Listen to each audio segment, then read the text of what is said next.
Students, whatever homework is given to you, you have to submit it on the very next day between 8 am to 1 pm to the given WhatsApp number, and it is compulsory to submit your homework as your attendance will be marked on the basis of your submission.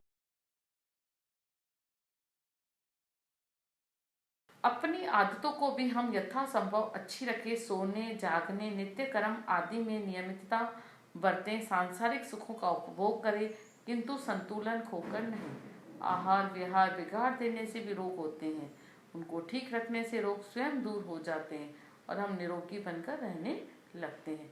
तो बच्चों, हमें अपनी आदतों को हमेशा सही रखना चाहिए। हमें कब सोना है, कब उठना है, कब हमें घर के काम करने हैं, कब हमें पढ़ाई करनी है, और हमें सब सुख, संसार के जो सुख है वो भी हमें भोगने हैं, लेकिन उन सुखों को समय समय पर कब कब करना है वह सब हम समय पे करेंगे।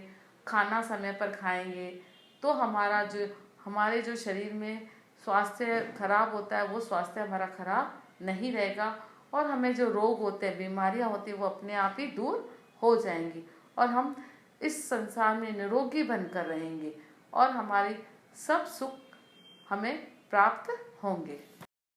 अच्छे स्वास्थ्य के लिए आहार विहार में संतुलन तो होना ही चाहिए। साथ ही हमें अपनी रुचि और सामर्थ्य के अनुसार नियमित रूप से व्यायाम भी करना चाहिए। लोग इस विषय में समय की कमी की शिकायत अक्सर करते हैं, किंतु यह बात जचती नहीं। ऐसी बातों से हम अपने को फुसलाते ही हैं, अपना हित हरगिज नहीं करते। तो बच्चों, हमें अपने अच्छे स्वास्थ्य के लिए आहार विहार माने खाना पीना, सोना जागना, उसमें हमेशा संतुलन बिठाकर रखना चाहिए। साथ ही हमें जो हमारे इस काम में रुचि है, यानी हमारी चॉइस है, हम सोचते हैं कि हमें ये काम करना चाहिए, तो उसके साथ साथ हमें रोज़ व्यायाम यानी रोज़ एक्सरसाइज भी ज़रूर करनी चाहिए। हम लोग ये बोलते हैं कि हमें समय नहीं मिलता है, हम एक्सरसाइज नहीं कर पाते, लेकिन हमें ऐसा नहीं सोचना चाहिए। हमें हमेशा सब कामों के बीच में अपनी व्यायाम के लिए भी समय निकालना चाहिए, क्योंकि अगर हम समय पर व्यायाम करेंगे, समय पर खाएंगे पिएंगे, तो हमारा स्वास्थ्य ठीक रहेगा। नहीं तो हमारा स्वास्थ्य ठीक नहीं रहेगा, यह हमारे हित में बात नहीं होगी। पंडित जवाहरलाल नेहरू यदि अपने व्यस्त जीवन में प्रातःकाल कुछ समय दैनिक व्यायाम के लिए निकाल सकते थे, तो हम ऐसा क्यों नहीं कर सकते। 15-20 मिनट सुबह खुली हवा में किया गया व्यायाम आगे चलकर उसी का फल देता है, जैसे बीमे के लिए दी गई किस्त। तो बच्चों, जो पंडित जवाहरलाल नेहरू थे, जो हमारे प्रधानमंत्री थे, वो इतने व्यस्त यानी इतने बिजी रहते थे, तो भी वो सुबह सुबह अपने लिए एक्सरसाइज करने के लिए टाइम निकाल सकते थे।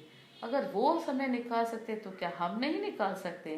सुबह 15-20 मिनट हमें अपने लिए निकालने चाहिए और हमें खुली हवा में एक्सरसाइज करनी चाहिए, ताकि हमें हमेशा स्वास्थ्य ठीक रहे और हम हमेशा खुश रहें। जैसे हम लोग LIC यानी बीमा भरते हैं, तो किस्त देते हैं समय पर, ताकि हमें बाद में उसका फ़ायदा मिले। इसी तरह से अगर हम आज एक्सरसाइज करेंगे, व्यायाम करेंगे, तो इसका फल हमें आगे जाकर।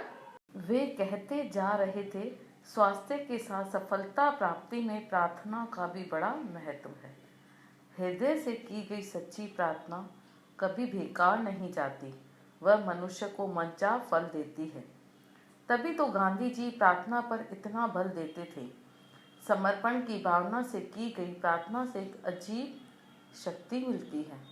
तनाव ढीले पड़ जाते हैं और जीवन में एक नई उमंग, नई आशा का संचार होता है। इंसान आशा और विश्वास के साथ जीवन जीने की लालसा रखता है।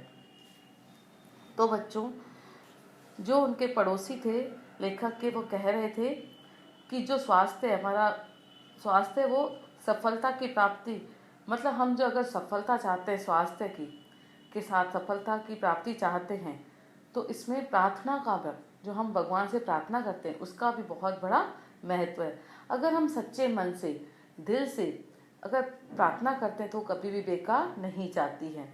वह मनुष्य को यानी हम लोगों को, इंसानों को हमेशा मनचा फल देती है। और गांधी जी प्रार्थना पर इतना जोर देते थे, वह कहते थे कि हमेशा प्रार्थना करो, प्रार्थना सच्ची हृदय से की गई प्रार्थना हमेशा हमें अच्छा बल प्रदान करती, शक्ति देती है हमें। एक हमारे जीवन में नई उमंग और आशा का संचार, हमें नई शक्ति मिलती है उससे, और हमारे जो हम टेंशन में रहते हैं वो सब हम खत्म हो जाते हैं और हम नए विश्वास के साथ आगे बढ़ते हैं और हमें हमेशा नया जीवन जीने के अंदर लालसा यानी इच्छा पैदा। तीसरी बात यह है जीवन के प्रति सही और स्वस्थ दृष्टिकोण की। सुख दुख, सफलता विफलता, चढ़ाव उतार तो जिंदगी में आते ही रहते हैं। यह तो विधि का विधान है, किंतु यदि कठिन परिस्थितियों में भी हम अपना दृष्टिकोण संतुलित रखें तो विफलता भी सफलता के रंग में रंग जाती है। तुनक मिजाजी इंसान उदासी के क्षणों में यह बात भूल जाता है, फलतः वह अपनी स्वयं की जिंदगी को दुर्भर बना ही देता है। सहयोगियों और परिवार वालों को भी इसका परिणाम भुगतना पड़ता है। इससे बात बढ़ने की बजाय बिगड़ती ही चली जाती है। बच्चों, जो हमारा तीसरा है स्वास्थ्य के प्रति या जीवन जीने की सफलता का जो आधार, वह है स्वस्थ दृष्टिकोण, यानी हमको देखने का जो देखते हैं हम दृष्टिकोण है हमारा, तो वो हमारा एकदम सही होना चाहिए, वो संतुलित होना चाहिए। तो हमारे जीवन में सुख भी आते हैं और दुख भी आते हैं, कभी हम सफल होते हैं, कभी विफल होते हैं, हम कभी बहुत ऊंचाइयों पर चढ़ जाते हैं, कभी हम नीचे गिर पड़ते हैं। तो ये जिंदगी की रीत है, जिंदगी में ये सब कुछ आता ही रहता है और ये विधि यानी भगवान का ये विधान है हमारा, ये हमारे जीवन में सब कुछ आना और जाना लगा ही रहता है।